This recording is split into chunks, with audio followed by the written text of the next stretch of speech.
As we come on the air tonight, News 4 is gathering startling new information about the driver who ran through a MoDOT work zone, killing workers. What News 4 investigates has found is bringing new questions. Last November, 2 workers, one pregnant with a baby boy, were killed near 255 and Telegraph, and another worker now has lifelong injuries.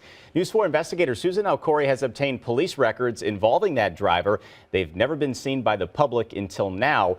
And tonight, only on News 4, the mother of the pregnant worker is speaking and reacting to these documents.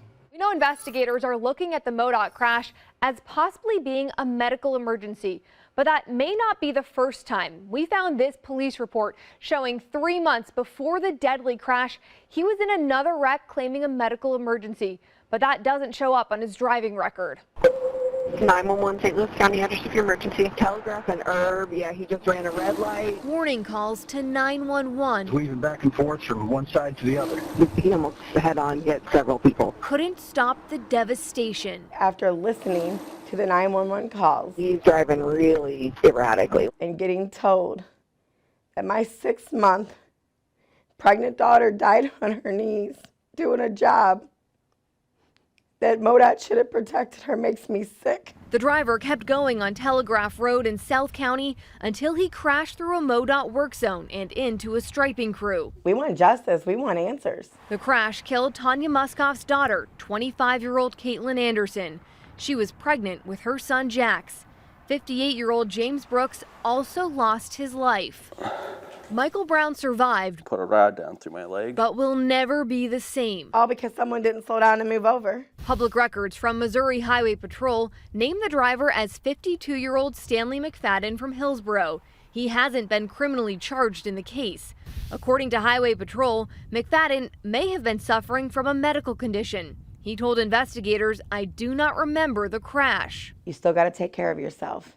You still got to protect. It's still a weapon you're driving. Muskoff and Caitlin's boyfriend, Austin Jarvis, question if the driver should have been on the road. That's all I want to hear from him, is just the honest truth of how he had that happen. This isn't the first time McFadden's health was an issue behind the wheel.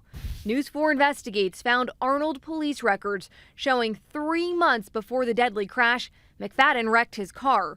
Police say he was swerving between lanes and drove off the road. The responding officer noted it was a medical emergency. McFadden did not take an ambulance to the hospital. He didn't get a ticket, and because of that, the crash doesn't show up on his Missouri driver record. I mean, if his background checks out to be what it is, then he should have either been treating himself correctly. Under Missouri law, there's no required health check for someone to get back behind the wheel after a crash caused by a medical emergency. The state can only step in if an officer, physician, or family member reports someone as incompetent or unqualified to drive. McFadden no longer has a license. Recent reporting by News 4 Investigates led the Missouri Department of Revenue to revoke his license, something the state can do if a driver kills a MoDOT employee in a work zone. We have to make certain that we get it right. St. Louis prosecuting attorney Wesley Bell's office is now reviewing the case, but he tells News 4 they need time. Our law enforcement partners are doing everything that they can to give us the case as far as with respect to their investigation. The crash report is more than 100 pages long and includes dozens of pictures.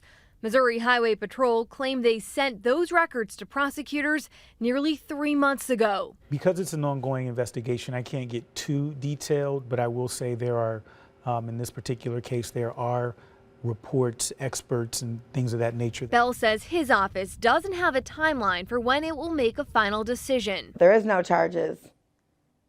I can tell you I'm not giving up.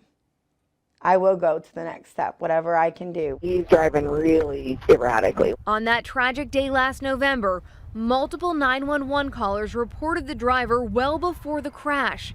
2 calls came in from Telegraph near Herb Road. That's almost 3 miles away from the work zone. Someone's going to be responsible for them. Tanya Muskoff keeps pushing for change, wondering if warning signs were missed. Till I take my last breath, I'm not giving up. We reached out to McFadden multiple times, but never heard back. He could get his license back. Under Missouri law, when the state revokes someone's license, the driver can appeal and fight it that way, or they can take the written and driving part of the license test. If they pass, they'll be back on the road. That's part of why the families affected in this crash say more needs to be done to protect MoDOT workers. Coming up tonight at 10, we went looking at what other states are doing to make sure their workers make it home. Susan O'Corey, News 4 Investigates. The St. Louis County prosecutor says they are reviewing the crash report from Arnold Police. We also reached out to Arnold Police and asked if they were ever concerned about the driver getting back on the road and if there was any follow-up to make sure that he was safe to drive, and we're still waiting for those answers. Our investigations have been ongoing for months now. To rewatch this one or to see our past coverage, open up the KMOV News app.